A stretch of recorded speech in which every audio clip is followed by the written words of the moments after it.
अपने जन्म कर्म को दिव्य कैसे बनाएं?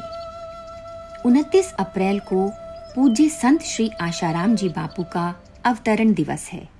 आप सभी को इस दिन की खूब खूब बधाई।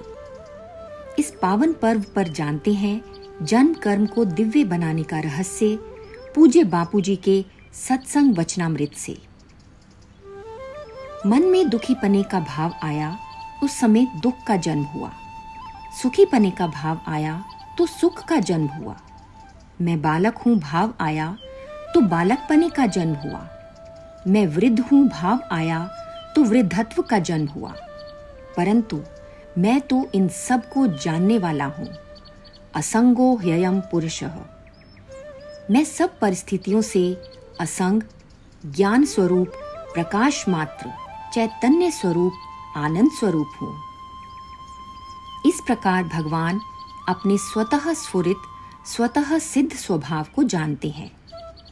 ऐसे ही आप भी अपने स्वतः सिद्ध स्वभाव को जान लें तो आपका जन्म और कर्म दिव्य हो जाएंगे।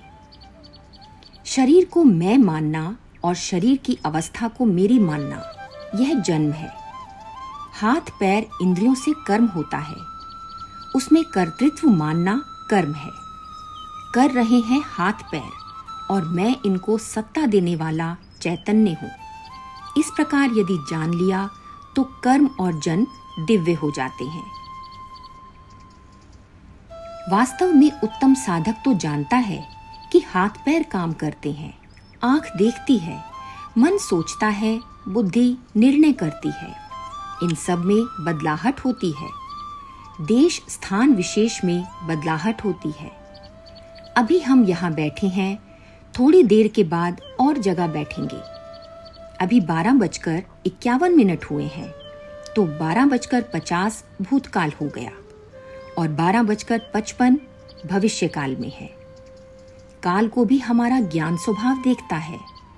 हम देश से भी परे हैं, काल से भी परे हैं। वस्तुएं आती जाती हैं, उन सब को जानने वाले ज्ञान स्वरूप हम स्वतः सिद्ध हैं। हम देश को भी देखते हैं, काल को भी देखते हैं, वस्तु को भी देखते हैं और वस्तुओं के आने जाने को भी देखते हैं। वह देखने वाला जो है, उसे अपने आप की स्मृति आ जाए, वह अपने आप में जग जाए तो उसके जन्म कर्म दिव्य हो जाएंगे।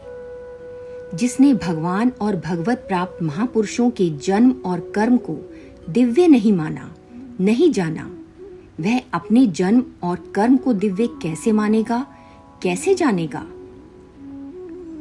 जो बोलते हैं कि हमारा जन्म होता है, हम मर जाएंगे, सुखी हैं, दुखी हैं, तो समझ लो वे निगुरे हैं, निगुरे।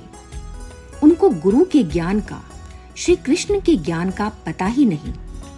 ये जो गुणों के संघात हैं, सात्विक राजस तामस, सात्विक राजस मिश्रित, राजस तामस मिश्रित, तामस सात्विक मिश्रित, इनसे जो विचित्र विचित्र कर्म बनते हैं, विचित्र विचित्र भाव बनते हैं, वे सब बदलते हैं। फिर भी जो नहीं बदलता है और सबकी बदलाहट को जो जानने वाला है, वह दिव्य स्वरूप अधिष्ठान है।